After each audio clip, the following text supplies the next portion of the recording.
আমি এখানে সকলকে ধন্যবাদ ও কৃতজ্ঞতা জানাচ্ছি। একটা পথসভায় আপনারা উপস্থিত হয়েছেন এবং এই উপস্থিতির যারা আছেন সবাইকে আমি আমার বাংলাদেশ ছাত্রলীগ কেন্দ্রীয় নির্বাহী সংসদের পক্ষ থেকে জানাচ্ছি শুভেচ্ছা ও অভিনন্দন।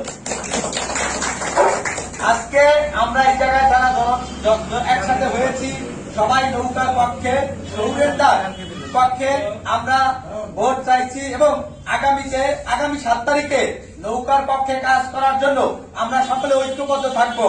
আমি যতটুকু শুনে এসেছি এই উপজেলার অনেকেই নৌকার বিপক্ষে করে, যারা ছাত্রলীগের নেতৃত্ব সর্বোচ্চ পর্যায়ে থেকেও এইটা আমি তাদের নথিপত্র নিয়েছি, তাদের নাম লিস্ট করে দিয়েছি। আমি চাই এই 7 তারিখের আগে সকলে যেন নৌকার পক্ষে কাজ করে, নতুবা তাদের উপরে সাংগঠনিক ব্যবস্থা নেওয়া হবে।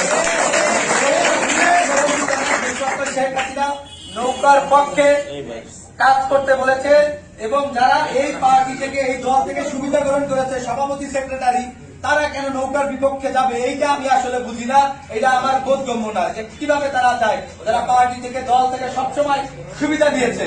আমি এই জায়গায় এসে এটা শুনেছি এবং আমি এইটা কেন্দ্রীয় ছাত্রলীগের পক্ষ থেকে যে বলা হয়েছে যে দ্রুত সময়ের মধ্যে এদের লিস্ট আমি নিব, তারপর আমি এর সাংগঠনিক ব্যবস্থা নেওয়ার জন্য তাদেরকে অনুরোধ করবো এবং দ্রুত সময়ের মধ্যে এই সাংগঠনিক ব্যবস্থা নেওয়া হইবে।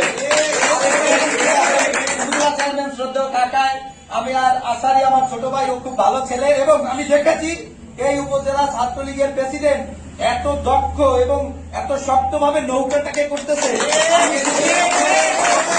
সবসময় শুভকামনা। আর উপস্থিত আছে আমার দাদা সৌরেন্দ্র দাদার ভাতিজা সৌরভ দাদায়, ধন্যবাদ তাকে যে সে আমাদের মধ্যে উপস্থিত হয়েছে এবং আমাদের কাছে খুব ইন্সপায়ার দিচ্ছে যে আমরা যেন কাজ করতে পারি। আপনাদেরকে বলি, সৌরভদাকে কেন ভোট দিবেন? সৌরেন্দা একজন বিজ্ঞ লোক, একজন সচিব মানুষ ছিল। এই বাংলাদেশের সকল সেক্টরে সে কাজ করেছে, বাংলাদেশের সকল সরকারি সেক্টরে সে কাজ করেছে। এই এলাকার যে উন্নয়ন, কোন জায়গায় কারে কি করতে হবে সে ভালো জানে এবং বঙ্গবন্ধু তনয়া দেশরত্ন শেখ হাসিনা তাকে নৌকা দিয়েছে এবং এই নৌকাকে বিজয়ী করার জন্য আপনাদের আগামী 7 তারিখ পর্যন্ত যথেষ্ট শক্তিশালী হয়ে কাজ করতে হবে। ভোট সেন্টারে যেতে হবে এবং অত্র এলাকার সবাইকে ভোট সেন্টারে নিয়ে তাদেরকে ভোট দেওয়ার ব্যবস্থা করে দিতে হবে। আমি চাই আপনারা এই বক্তব্যের মধ্যে না থেকে আমরা মাঠে কাজ করি। আমি যেই দিন তো এসেছি ওই দিন তো রাত্রেই আনসারিও আসারি গেছে আমার কাছে এবং এই এলাকার যারা ছিল ছাত্রলীগের সবাইকে নিয়ে আমি ওই রাত্রে মিটিং করেছি। আর আমি ওই রাত্রেই দেখেছি যে এই ছেলেটাকে দ্বারা এই উপজেলা ছাত্রলীগ অনেক সুসংগঠিত এবং এই নৌকার বিপক্ষে গেছে, এইটা অবশ্যই কারণ দর্শানো হবে এবং সাংগঠনিক ব্যবস্থা নেওয়া হবে। যদিও আমি আসছি, অবশ্যই সে আমার সাথে দেখা করার কথা, কিন্তু সে এই খোঁজ খবর নেয়নি। ধন্যবাদ সকলকে। আপনারা সবাই নৌকায় ভোট দেবেন, দেশরত্ন শেখ হাসিনার হাতকে শক্তিশালী করবেন। মনে রাখবেন, শেখ হাসিনা ক্ষমতায় থাকলে বাংলাদেশের পদ্মা সেতুর মতো বড় প্রকল্প হয়। দেশরত্ন শেখ হাসিনা ক্ষমতায় থাকলে ঘরে ঘরে বিদ্যুৎ হয়। দেশরত্ন শেখ হাসিনা ক্ষমতায় থাকলে এই বাংলাদেশের মেট্রো রেল হয়, যেটা আমাদের এই বাংলাদেশের অবস্থাগত দিক থেকে অনেক স্বপ্নের ব্যাপার। মেট্রো রেল ঢাকা শহরে বড় বড় ফ্লাইওভার হয়েছে, এক্সপ্রেস হাইওয়ে হয়েছে দেশরত্ন শেখ হাসিনাকে ভোট দেওয়ার কারণে।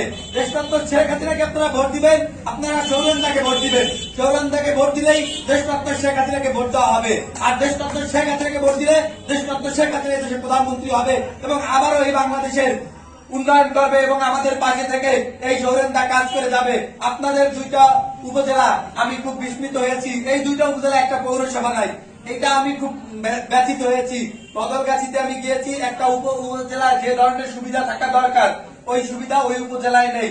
আমি খুব কষ্ট পাই যে যারা বিগত সময়ে এমপি হয়েছিল, যারা কি কাজ করেছে আমি তো বুঝতেই পারি না। তারপরে সকলকে আপনাদের নৌকার পক্ষে কাজ করে আগামীতে দেশরত্ন শেখ হাসিনাকে ক্ষমতায় আনতে আপনারা নৌকার পক্ষে কাজ করবেন। সকালবেলা 7 তারিখে সবাই ঘরে ঘরে গিয়ে নৌকার পক্ষে যে ভোট দিবেন এবং দেশরত্ন শেখ হাসিনাকে প্রধানমন্ত্রী বানানোর জন্য সহযোগিতা করবেন। জয় বাংলা, জয়